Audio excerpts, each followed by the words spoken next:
एकता है, आपके जो मोहल्ले की एकता है, वही आपको इस नर पिशाचों से बचा सकती है। बाकी आपको पुलिस प्रशासन के भरोसे और आपकी सरकारों के भरोसे आप नहीं बच सकते। इसलिए मैं हिंदू समाज से आह्वान करता हूँ, ये तो राम की भूमि है, ये तो महाराणा प्रताप की भूमि है। महाराणा प्रताप ने वो करके दिखाया था, क्योंकि महाराणा प्रताप ने अधीनता स्वीकार नहीं की थी। उनके भुजाओं में बल था, उनकी बाजुओं में बल था, उनके भाले पर उनको विश्वास था, उनके चेतक पर उनको विश्वास था।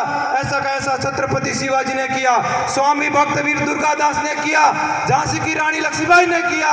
उन्होंने कभी इस मुगलों के सामने या जो भारत के जो करूर विरोधी थे उनके सामने घुटने नहीं टेके थे।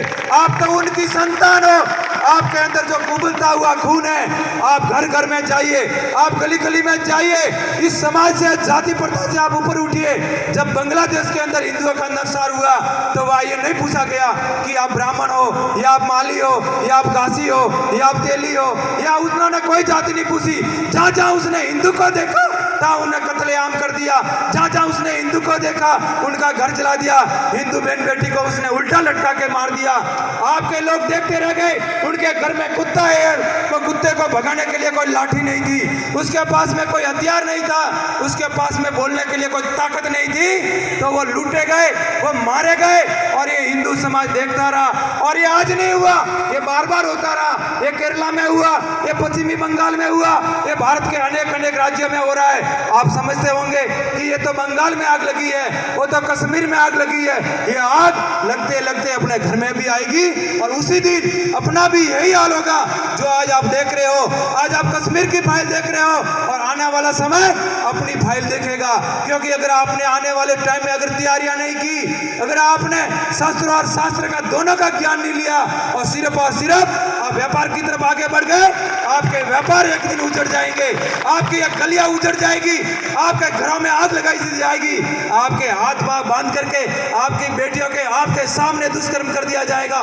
ऐसा दुष्कर्म करने का साहस तब होगा जब आप नपुंसक होकर घर में बैठे रहेंगे, आपकी चेतना नहीं जागेगी, आपका वीर रस नहीं जागेगा, आपके अंदर वो लोह पुरुष वाली मर्यादा वाली जो भारत माँ की जो ललकार है वो आपके दिल के अंदर जो पैदा नहीं होगी, तब आपके घरों के अंदर, तब इस भारत माँ के अंदर ऐसे जो नपुंसक भेड़िए पैदा होंगे, वो आपके अंदर किरकिरी लगाए हुए बैठे हैं। तो मैं आपको आह्वान करता हूँ कि जो आपका बेटा है, जो आपकी बेटी है, उसको वीर रस के अंदर है, उसको बहुत प्रोत कर दीजिए। उनको हाथ में चाकू हो, उसके अंदर हाथ में भाला हो, उसके हाथ के अंदर तलवार हो, उसके हाथ के अंदर बंदूक हो। आपके वीर मतलब आपके जो वीर रस होगा वही आपको बचा सकता है। आपने कई सरकारों को सिलेंडर होते देखा, और जब कश्मीर के अंदर जब पंडितों को मारा गया, उसमें भी वहाँ पुलिस थी, उसमें भी भारत की फौज थी, उसमें भी भारत के जो कई मतलब युवा संगठन, हिंदू संगठन थे, बाकी वो सब संगठन हाथ के ऊपर हाथ धरे बैठे गए और लाखों लाख हिंदुओं को वहां से निकाला गया, मारा गया। उनका खुद सड़क के ऊपर उनका कत्लेआम हुआ और उनका सड़क के ऊपर उनका रेप हुआ।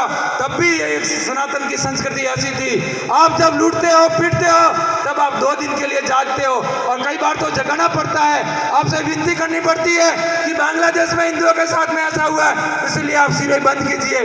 कई बार तो हम देखते हैं दुकान वालों का हाथ जोड़ते हैं, 1 घंटे के लिए बंद कर दीजिए, हम तो लाचारी ले रहे हैं, क्योंकि हम तो आपके लिए लाचारी ले रहे हैं। जो दुकान आज आप बांग्लादेश के लिए बंद नहीं कर रहे, वही दुकान एक दिन जलती हुई नजर आएगी। या संधु हिंदू समाज, इसलिए मैं कहता हूँ जब बांग्लादेश के अंदर ऐसी घटनाएं होती है तो अपनी दुकानें, अपना प्रतिष्ठान, अपना मकान स्वेच्छा से बंद करके आप इस राम झरोखे में आइए, उस वेदना को समझिए, उस पीड़ा को समझिए।